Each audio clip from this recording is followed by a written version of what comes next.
அனைவருக்கும் வணக்கம். இன்னைக்கு வீடியோவில் என்ன பார்க்க போகிறோம் அப்படின்னா, சாதாரணமாக நம்ம கடவுளை கும்பிடுறதே நம்ம தெரியாத செஞ்ச பாவம் கூட போகணும், இதுக்கு மேலே நான் நிறைய புண்ணிய பலனை சேர்க்கணும், என்னுடைய தலைமுறை அடுத்தடுத்த தலைமுறை கூட நல்ல ஒரு பலனை பெறணும், நல்லபடியாக இருக்கணும் அப்படிங்கிறதுக்கு தான் சாமி கும்பிட்றோம், கோவிலுக்கு போகிறோம். அதில் ஒரு எளிமையான விஷயமா என்ன சொல்கிறாங்க அப்படின்னா, தெரியாமல் செஞ்ச பாவத்துக்கு கூட விமோசனம் கிடைக்கும் அப்படின்னு ஒரு சில உயிரினங்களுக்கு நாம் உணவு கொடுக்கறதாலேயே அந்த பலனை பெற முடியுமா? அதாவது சாதாரணமாக அன்னதானத்தை விட தானம் சிறந்தது வேற எந்த தானமும் சிறந்தது கிடையாதுன்னு சொல்லுவாங்க. நாம் தெரிந்தோ தெரியாமலோ செய்த பாவத்துக்கு கூட அன்னதானம் கொடுத்துட்டு வந்தோம் அப்படின்னா அந்த பாவங்கள் எல்லாம் நீங்கும் அப்படின்னு சொல்கிறாங்க. குறிப்பிட்டு பொதுவாகவே பசுமாடு, ஈ, எறும்பு, வைரவர், காகம் இவைகளுக்கு உணவு அளித்தா நாம் செய்த பாவங்கள் நீங்கும் அப்படின்னு சாஸ்திரங்கள் மூலமாக சொல்லப்படுது. வைரவர் அப்படின்னு சொல்லும்போது நாம் நாய்களை தான் சொல்கிறோம். இவைகளுக்கு நாம் செய்த உணவு கொடுக்கும்போது மிக பெரும் புண்ணிய பலனை பெறுகிறோம். சாதாரணமாக நம்ம நினைக்கக்கூடிய இந்த நாய்களுக்கு உணவு கொடுக்கறதால இவ்வளவு விஷயம் இருக்கா அப்படிங்கிறது தான் நம்ம இந்த வீடியோவில் பார்த்து தெரிஞ்சுக்க போகிறோம். எல்லா ஜீவராசிக்குமே நம்ம எப்போ வேணால் எந்த நேரத்தில் வேணால் தானம் கொடுக்கலாம், அதில் தவறு கிடையாது. ஆனால் நாய்களுக்கு நாம் இப்படி உணவு கொடுக்கறதால மிக பெரும் விஷயங்கள்லாம் சொல்கிறாங்க. அதெல்லாம் என்ன அப்படிங்கிறத நம்ம இந்த வீடியோவில் பார்த்து தெரிஞ்சுக்க போகிறோம். வீடியோ கண்டிப்பாக உங்களுக்கு ரொம்ப பயனுள்ளதாக இருக்கும். கடைசி வரைக்கும் ஸ்கிப் பண்ணாமல் பாருங்கள். இந்த வீடியோவை பார்த்துட்டு இருக்கக்கூடிய நீங்களும் வீடுகளில் நாய்கள் வளர்த்துறீங்க அல்லது இந்த உணவு கொடுக்கக்கூடிய பழக்கம் எங்களுக்கும் இருக்குது அப்படின்னு சொன்னால் மறக்காமல் உங்களுடைய கருத்துக்களை கமெண்ட் பாக்ஸில் பதிவிடுங்க. நீங்கள் இன்னும் உற்சாகம் டிவி சேனலை சப்ஸ்கிரைப் பண்ணாமல் இருந்தால் சப்ஸ்கிரைப் பண்ணிக்கோங்க. கூடவே இருக்க பெல்லைக்கான மறக்காம கிளிக் பண்ணிருங்க. வாங்க வீடியோக்குள்ள போலாம். நம்ம வாழ்க்கையில் நிறைய விஷயங்கள் நமக்கு தடங்களாகவே வந்துட்டுருக்கு. அதுக்கு நம்ம சரியான ஒரு வழிமுறை கண்டுபிடிக்கணும் அப்படின்னு நினைக்கிறீங்களா? நிறைய பேர் தன்னுடைய வாழ்க்கையின் அனுபவ ரீதியாக வராகியம்மன் ஜோதிட நிலையத்தில் ஜோதிட பலன் கேட்டு இன்னைக்கு நிறைய விஷயங்கள் வாழ்க்கையில் சாதனை செய்திருக்காங்க, கஷ்டத்தில் இருந்து விடுபட்டிருக்காங்க. உங்களுக்கும் அது மாதிரி வாழ்க்கையில் ஒரு நல்ல மாற்றத்தை காணணும் அப்படின்னு நினச்சிங்கன்னா இந்த வீடியோக்கு கீழே டிஸ்கிரிப்ஷனில் வராகியம்மன் ஜோதிட நிலையத்தின் தொலைபேசி எண் கொடுத்துருக்கேன். அந்த எண்ணுக்கு தொடர்பு கொண்டு பேசி பாருங்க. கண்டிப்பா உங்க வாழ்க்கையில் இருக்கக்கூடிய எல்லா பிரச்சனைகளுக்கும் சரியான முறையில் தீர்வு கிடைக்கும். ஆன்மீகத்தின்படி நாய் அப்படின்னு சொன்னாவே பைரவர் உடைய விலங்கு அப்படின்னு சொல்லுவாங்க. பைரவர் அப்படின்னே சொல்லலாம். அதே போல் நாய்களுக்கு உணவளிக்கிறதால நம்ம வாழ்க்கையில் ஏற்படக்கூடிய பிரச்சனைகள் கூட நீங்கும் அப்படின்னு சொல்கிறாங்க. இது என்ன, நம்ம காகத்துக்கு மட்டும்தான் உணவு வச்சா நல்லது கிடைக்குமா அப்படின்லாம் கிடையாதுங்க. இந்த மாதிரியான உயிரினங்களுக்கு நம்ம உணவு கொடுக்கறதே வாழ்க்கையில் நல்லது தான். காகங்களை எப்படி நம்ம முன்னோருடைய அம்சமாக கருதி உணவு வைக்கும்போது அது நல்ல பலன் பெறுகிறோமோ அதே போல் இந்த நாய்களுக்கு உணவை நம்ம பைரவருடைய வாகனம் அப்படின்னு சொல்லி தான் நம்ம மனசில் நினச்சிட்டு வழிபாடு செய்துட்டு நம்ம எந்த கஷ்டமும் நீங்கி போயிடணும் அப்படின்னு நினச்சி உணவு கொடுக்கும்போது கண்டிப்பாக அதில் நமக்கு நன்மை நடக்குது. நம்ம செய்யக்கூடிய செயல்களினால் ஏற்படக்கூடிய கஷ்டங்கள் நீங்கி நன்மைகள் நடக்கும் அப்படின்னு சொல்லலாம். வாழ்க்கையில் முன்னேற்றம் உண்டாகும். கண் திருஷ்டி நிறையா இருக்குது அப்படின்னு சொல்லி நினைக்கிறவங்க திடீரென ஒரு உடல்நல சரியில்லை, ஏதோ ஒரு உடல் வலிக்குது, குழந்தைகளுக்கு வீட்டில் பிரச்சனை ஆகுது, எங்கள் வீட்டுக்கு நிறைய கண் திருஷ்டி இருக்குது அப்படின்னு நினைக்கிறவங்க கூட இப்படி நாய்களுக்கு உணவு கொடுக்கும்போது கண்டிப்பாக அந்த கண் திருஷ்டிகள்லாம் விலகும் அப்படின்னு சொல்கிறாங்க. முக்கியமாக நம்ம எந்த நாளில் கொடுக்கணும் அப்படின்னு பார்த்தீங்கன்னா தேய்பிரை அஷ்டமியில் உணவு கொடுக்கறது மிக மிக நல்ல பலனை கொடுக்கும் அப்படின்னு சொல்லலாம். தினமும் இரவில் வெல்லத்தை சிறிதளவு சாதத்தில் கலந்து கொடுத்தா நம்மளுடைய முன்வினை பாவங்கள் கூட நீங்கும் அப்படின்னு சொல்கிறாங்க. நம்ம முன்வினை பாவங்கள் அப்படின்னு பார்த்தீங்கன்னா நம்ம செய்த தவறு கூட இல்லை, நம்மளுடைய முன்னோர்கள் கூட நம்ம எப்பவோ தெரிந்தோ தெரியாமலோ வாழ்க்கையில் ஏதோ ஒரு சங்கடங்களும் கஷ்டங்களோ தோஷமும் நம்மளை துரத்திக்கிட்டே இருக்கு அப்படின்னா இந்த மாதிரியான ஜீவராசிகளுக்கு உணவு கொடுக்கும்போது கண்டிப்பாக அது நம்ம விட்டு விலகும் அப்படின்னு சொல்லலாம். அதே போல் தெருநாய்களுக்கு உணவளிப்பது மிகவும் நல்ல பலன்களை கொடுக்கும். அதுவும் இரவு நேரத்தில் தெருநாய்களுக்கு உணவு கொடுக்கறது மிக மிக சிறப்பாக. நாய்களுக்கு உணவளிப்பதால் கிடைக்கக்கூடிய பலன்கள் அப்படின்னு இந்த மாதிரியான நிறைய விஷயங்கள் நமக்கு சொல்லி கொடுத்துருக்காங்க நம்ம முன்னோர்கள்.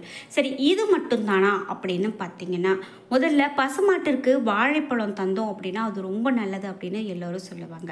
அதே போல் நாட்டு வாழைப்பழம் 6 என்ற எண்ணிக்கையில் வாங்கி வாரம் ஒரு முறை நாம் அந்த பசுமாட்டுக்கு பசுமாட்டுக்கு தானமாக கொடுப்பது மேலும் சிறப்பாக சொல்லப்படுது. எறும்புகளுக்கு உணவளிக்க வேண்டும் என்பதற்காகத்தான் காலையில் அரிசி மாவில் கோலமிட வேண்டும் அப்படின்னு சாஸ்திரத்தில் சொல்லப்பட்டிருக்கு. அதே அரிசி மாவில் ஒரு சிட்டிகை மஞ்சள் தூளை கலந்து வாசலில் கோலமிடுவது பல மடங்கு புண்ணியத்தை நமக்கு தேடித்தரும் அப்படின்னு சாஸ்திரத்தில் குறிப்பிடப்படுது.